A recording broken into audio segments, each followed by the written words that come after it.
Balak ko sana magluto ng maruya, mesami, at kabira. May ganyang pancake yung luluto ko, lawin nyo. Paano ba naman kasi mesami? Tignan nyo yung binigay na ingredients ni Mona More. Pang pancake kaya, lawin nyo, may pasubo ko. Sa bandang huli, mesami, naging banana pancake. Buti na lang masarap lang. Nyamatan. Bonjour, mesami! Tingnan nyo naman, mesami, yung mga saging sa bahay. O, tayo dala pansin. Di takdala mesira. Kaya heto na nga't gagawin nga natin sana ng maruya at kabiro. May mali ko pala. Pancake yung binye ng Mona More.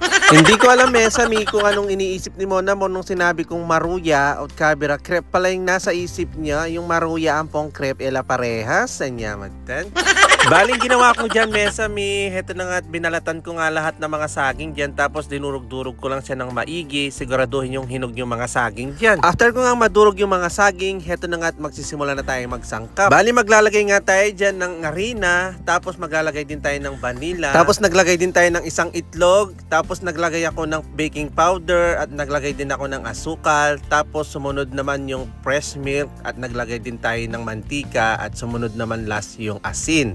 Tapos, pag nakumpleto na lahat, ito na nga at imekos-mekos na lang natin hanggang mamix lahat yung ingredients hanggang mawala yung buo-buo ng harina. At habang minimekos-mekos ko nga yan, tignan nyo naman yung naging resulta. Dito ko nga napansin bakit siya matubig. Yun pala is pancake talaga yung ingredients na binigay sa akin ni Mona More. Lewenyero ko. Dadanom nyo? Dahil nga maruya yung iluluto ko, tignan nyo, ang dami pang mantika dyan. Pero sabi daw ni Mona More, talagang kailangan daw ng madaming mantika at lolobuya ka nung alawin niya. Ay. Unang luto namin, mesami, heto nga yung nangyari. Sabi nga ni Mona More is lolobo daw, pero hindi naman talaga lumobo. Tignan nyo, kaya ang ending talaga, crepe talaga siya. Tignan nyo, ang mangyayari dyan is sisip-sipin lang ng mantika. Nyamatan, katabada po. At nung mapansin ko, mesami, na sobrang dami ng mantika yan, kaya nag-ready ako na madaming tissue. Paniguradong sisip-sipin niya yung mantika. Alawin nyo? Bali sa pangalawang salang nga namin, mesami, is nagdagdag ulit ako ng konting harina para naman lumapot siya ng konti. Pero ang ending talaga is talagang ganyan yung tsura niya. Crepe niya talaga, Diyos mio. Bali balak ko pandagdagan ng harina dyan, mesami, hanggang tumigas ng konti. Wala na, napasubo na. Diniretso na ni Mona More. Alawin nyo, hanggang mayari lang may luto. Inari na niya talaga. Mayari balat. Then ka na ako maruya, may gilang pancake ka mataba, makasuya, nyamatan.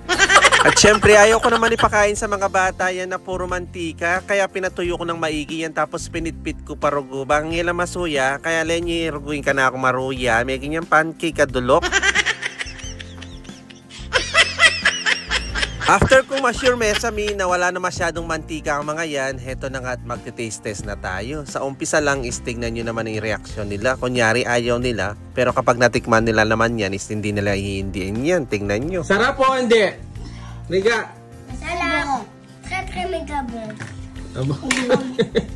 Kreme gabon? Approve na naman. Satisfied customer. Ali mama, si Tongtor. Apa si crunchy?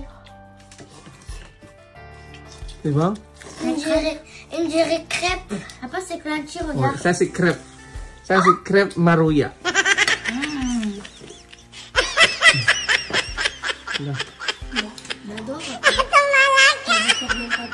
Nagustuhan naman nila, mesami, kahit papaano. Literal naman silang kumakain ng crepe, ng pancake, pero this time is nahaluan nga ng banana. Kaya heto si Mama Neri naman na magti-taste test. Takman mo na yung crepe mo, Mama.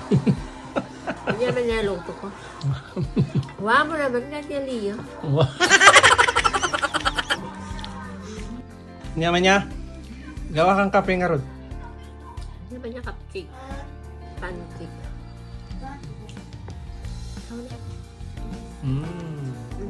Yung craving ko na maruya, mesami, nag-fail siya, pero buti na lang masarap yung pagka-banana pancake niya. So paano yan, mesami? Luto na lang tayo ulit ng maruya. Hanggang dito na lang po muna. God bless! Thank you for watching! Agento! Ciao!